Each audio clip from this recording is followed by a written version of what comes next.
Welcome to Awakened Path Radio, helping to spread love and light for the highest and greatest good.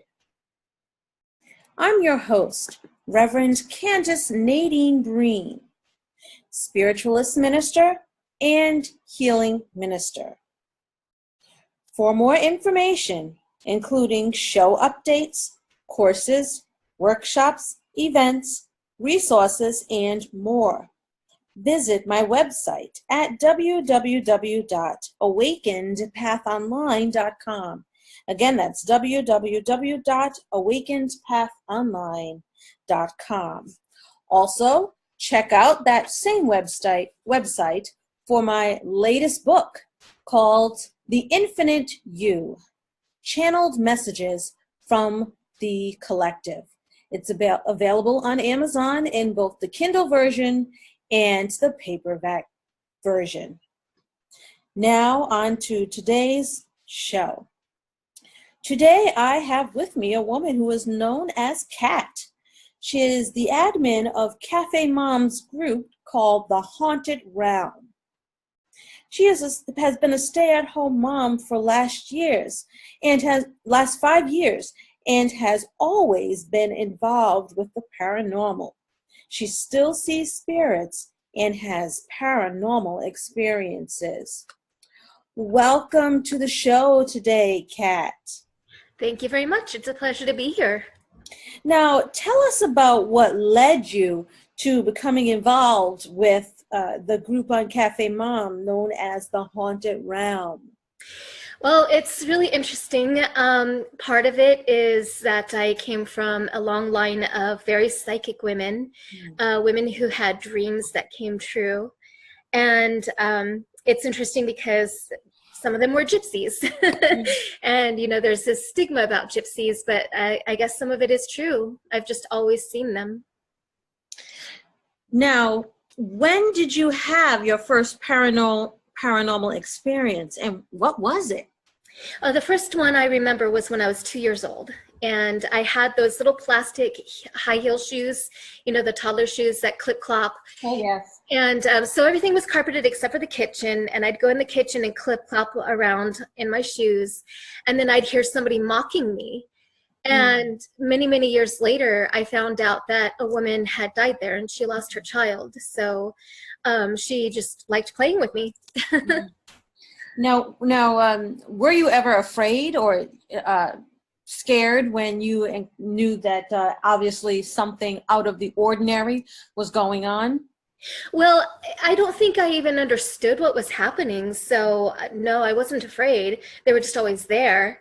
The first time I remember being afraid, though, was about 8 years old. We had lived in this place in Oregon, and I later found out it was a portal. I had no idea what a portal was, but there was one room in particular where there were just a massive amount of spirits, and they always sounded so happy and jolly, but something in me told me that was a trick, and it was, apparently. But that was the first time I ever remember being afraid of them.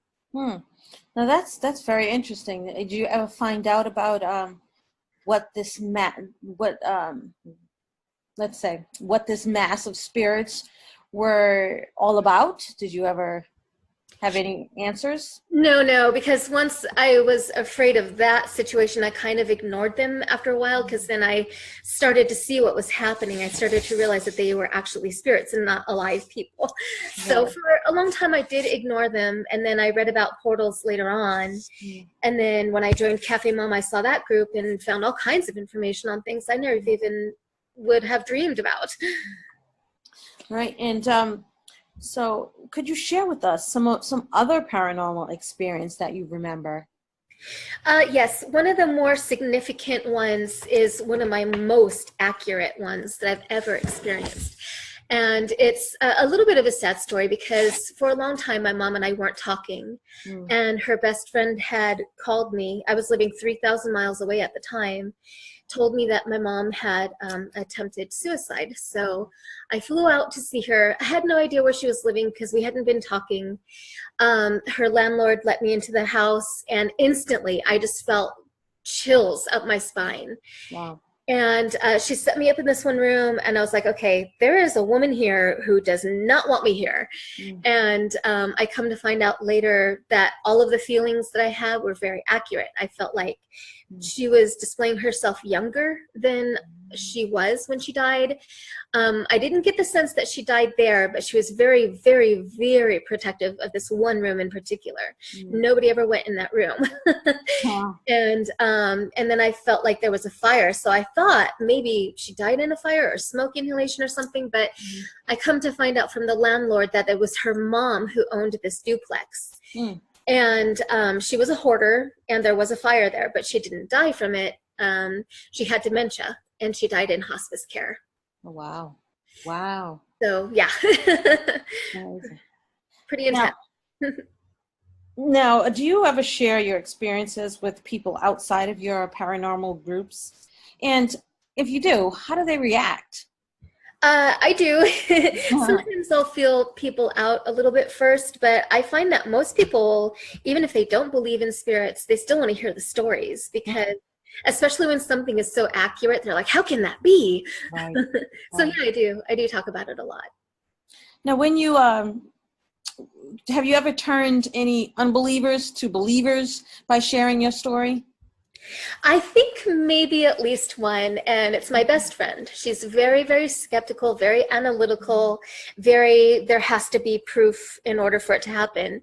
And this leads into another paranormal experience in which she experienced as well. When my daughter was a baby, it was her first birthday party, and some friends had stuck around afterwards, and I was looking at my what do you call it, the video monitor, the baby monitor. Yep.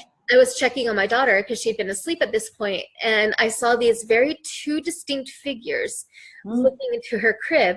Oh, wow. And I showed my friends too. I'm like, I'm not crazy, right? This isn't pixelation. This is really happening. Wow. And they looked at it, and my best friend, she looked at it and went, you have got to be kidding me. This is a trick. So, we all ran to the bedroom. Obviously, nothing was there when we got there, but we all saw it on the monitor. Right. So, now you mentioned you have a daughter. Is she old enough to have experiences of her own that she could tell you about? She has. The first time I noticed her noticing something was when she was about 4 months old. And she would just stare in this one corner of our place and giggle. And that was the only time she would laugh. And we found out later that she's autistic. She's high end, so she can read emotions and things like that. But yeah, she's always done that. She's always seen things. And she actually sees my cat, Jezebel. My cat, Jezebel, was my familiar, and she died last year. And she'll just say, oh, there's Jezebel, and run down the hall and play with her. Oh, my. That's so wonderful. Go ahead. I'm sorry. No, that's okay. I'm good. Okay. And it's so interesting that, your daughter's also experiencing that as well. And how does she interact with does she talk about it with other people besides you? Not that I'm aware of. Maybe if I have friends over and they happen to see that, but I haven't explained to her death yet, so she doesn't understand really what that means. Not yet. It's hard to explain things like that to an autistic child. Yeah, that's understandable. Now, what made you want to, talk about the paranormal, like be out there and do it instead of keeping it to yourself and hiding? Because, there's a lot of judgment, and there's a lot of skepticism as well. That's true. I mean, I'm just the kind of person that likes to talk. I'm a gabber, and I'll talk about anything with anybody. And that just happens to come up a lot because people notice that I'm a bit of an unusual person, and they probably guess that I believe in things like that. So I don't know. I just don't have a problem with it. It's kind of funny because I'll watch things like Ghost Whisper where she's all hiding, and I'm like, well, if you really have that gift, why would you hide it? Right. Right. There's a reason. Right. Yeah, I've seen that too. I'm like, okay, yeah, you're gonna have people that'll think you're crazy, but they'll think you're crazy for another reason anyway. So I mean, yeah, exactly. If it's not crazy for this, it's crazy for that. So right, yeah.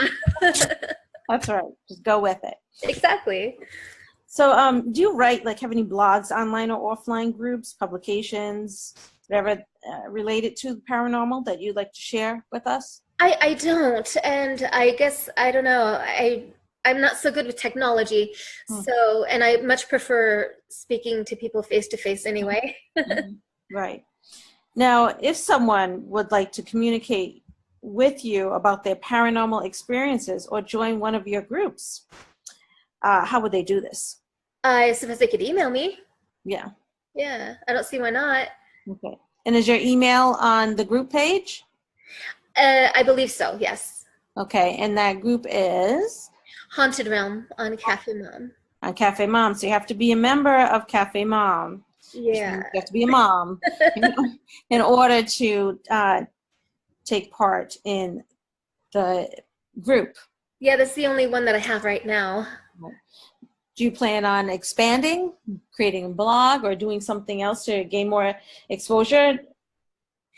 I'm not sure. I think if my experiences were more, if they happen more frequently, I might do it because it doesn't happen that much anymore. And I think it's just because of a lot of things that I'm going through at the moment.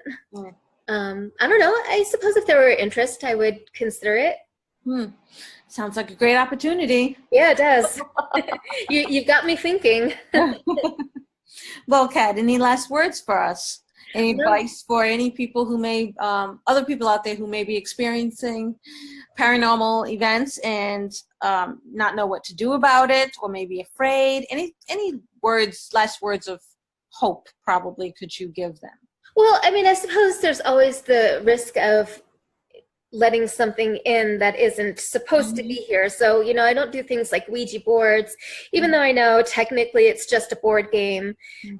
You never know what you can bring in. But I think that if spirits are attracted to you anyway, there's no reason to be afraid of it. Just ask them what they want. If you're seeing something, most of the time they don't want anything. Most of the time they just want to be seen or heard. So I don't think there's any reason to be afraid. Do you try to do any protection process over you, your house, or your children? I do, yes. I sage with a white feather frequently, and I meditate all the time. So I just always, bring in the positive energy and expel the negative energy, and it helps a lot. I really find that it helps. Yeah, I do this. I do the same thing as well. I do. I make sure every day that I'm grounded and protected and all of that, because you don't want some negative force entity hanging on to you, which is very possible. Yes, because if the good ones are attracted to you, the bad ones would be as well. That's correct. That's correct. A lot of people say too, ask Archangel Michael for protection as well. I've done that. I do that at night, so I do that as well. Just for an added protection. You can never have too much. Exactly. And I don't have any religious affiliation. I'm not an atheist, but I don't have anything that I gravitate towards. But I did grow up Italian Catholic, so that doesn't go away. That's always with you a little bit.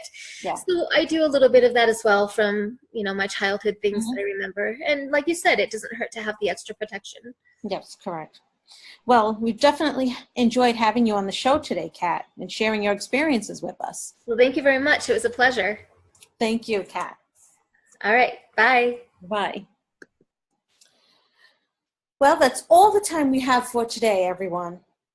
As always, you can visit www.awakenedpathonline.com.